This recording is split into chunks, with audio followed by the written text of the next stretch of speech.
For cheap, reliable Ultimate Team coins, check out UT Coin Traders, and if you want any MSP and PSN, check out G2A. Both links will be down below. Hello guys, and welcome back to episode number 12 of Manchester United Career Mode. Today, as you can see, we do have a game against Arsenal, we have a game against Stoke, and we have a game against PSG, and we do sim about 3 games as well.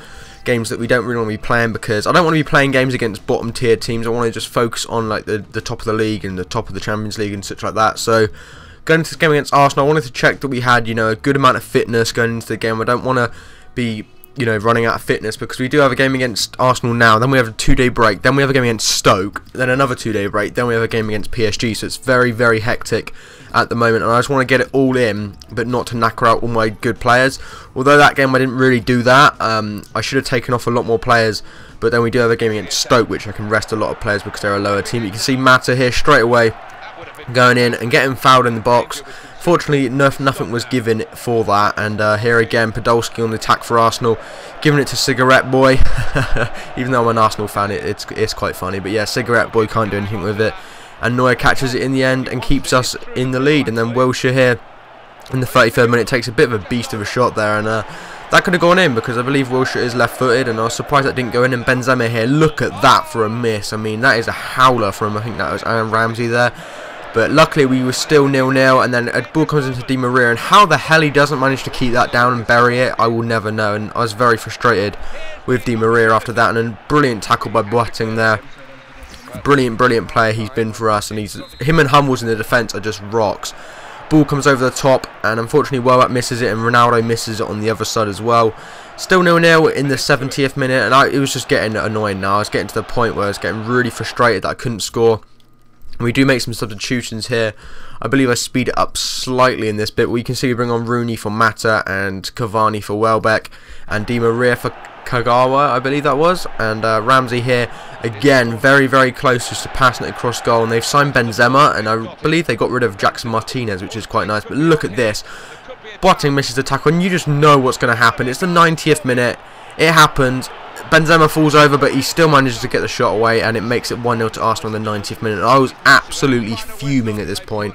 You should have heard some of the curse words that came out of my mouth. I mean, god damn. That was so frustrating to lose that. We did get Fellaini injured for 2 months by Belgium, so cheers for that, you pricks. But, yeah, moving into the next game against Stoke, which is a game that I would expect to be winning, although Stoke are a very strong team. One of the hardest teams to beat in the Premier League because they have very strong players and it's hard to get the ball. But straight away, Cavani in the 4th minute goes through. Begovic pulling off the beautiful save, and as you'll see, he pulls off some ridiculous saves this game. Then Shinji Kagawa goes through there, and Begovic again manages to save it. And it was getting to the point now where I was like, Jesus, am I ever going to beat him? Ronaldo cuts inside, what he does best, goes for a shot, and I was like, that's in, and then it hits the bloody post, and I was like, oh, for God's sake. 30 minutes in, we'd had so many opportunities. Cavani here again, passing it to him. Mata gets it, and then bloody Begovic has some incredible reflexes there to keep, Stoke in the game. A corner comes in from Herrera, misses the header from Boateng. Then Vidal gets it on the edge of the area, passes up to Shinji Kagawa. He tries to take a shot, it gets deflected.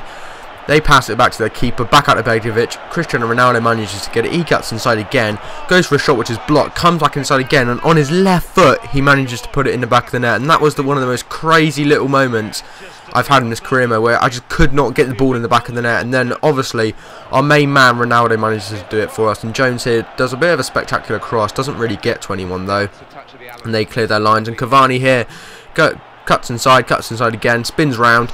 And, again, just really unlucky not to be getting that on target, because I was just struggling like hell to actually get another goal in this game. So I do make some substitutions here, and I believe I take off Welbeck for, Rooney for Mata, Kagawa for Di Maria, I believe, just to try and strengthen us up attacking wise. I didn't think we were in any danger of losing this game. I felt quite comfortable, even though a two-goal cushion would be nice.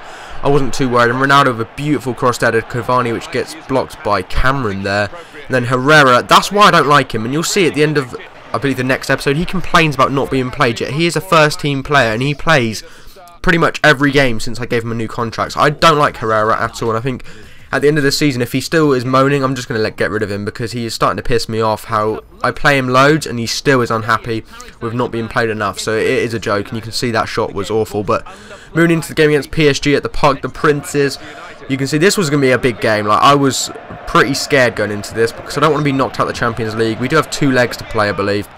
And Ibra there getting a very good shot. But obviously they have the likes of Ibrahimovic. They don't have Sirigu anymore, which is nice. They still have Lucas Lavezzi. You know, there's lots of good players in this PSG team. And I was a bit worried going into it. But then again, we do have a team that is very capable of probably beating a PSG team. And you can see that Neuer with a fantastic save. I'm very lucky that Lucas didn't punish us for that. It hit the post and trickled out. Then Shinji Kagawa again, he's been getting a lot of game time. Kagawa, I really do like him. He's an awesome player and I definitely look to use him more. You can see there, that was 45 minutes. I was getting dominated by PSG, although I did have a few chances. There was nothing really anything dominant, and you can see Hummels here. For some reason he's up there. He gets it into Cavani. Cavani cuts inside, takes a shot, and that puts us 1-0 up. And I was so happy with that. Although we do still have a long way to go to actually win this game, as it is only the 54th minute. But what a strike from Edison Cavani against his former club. And what a great way to come back on his, his debut against his former club. You can see here Di Maria trying to just burst down the wing with his pace. And I haven't been too impressed with Di Maria. He has only scored, I think, 2 or 3 goals for me in like 20-something appearances. So it is pretty poor from Di Maria. But nonetheless, he's a brilliant winger. You can see here Mata goes in for a cross. And we were all over PSG in the second half. And it was just frustrating that we weren't really getting anywhere with it. And you can see they're getting lucky that Ibrahimovic couldn't get a foot to that. See here, we do make some more substitutions. As always, I'm trying to strengthen my defence. I believe I bring on De Vrij for a bit of extra muscle. And look at that. You will see why that is so important that didn't go in. Because that, honestly, was the most rage-inducing thing ever. And then look what happens in the 90th minute. Just because that chance there just literally scraped going over the line, we go and bloody draw it in the 90th minute. And I was absolutely fucking fuming. Second game in a row that we have bloody conceded in the 90th minute. I was just like, yeah, fuck this. I went and simmed, I believe, 2 games here. So I simmed against Crystal Palace 1-0, and then I decided to skip 3 days and sim again against Fulham. We're moving into March already, and we won that 5-0. And I was just so aggravated this time. I had to give myself a little break because losing twice, well, I lost 1 game and draw 1, but I would count that as losing against PSG. And to do it twice in the 90th minute was a pain in the arse. You can see that Boateng gets a bloody injury for 5 weeks.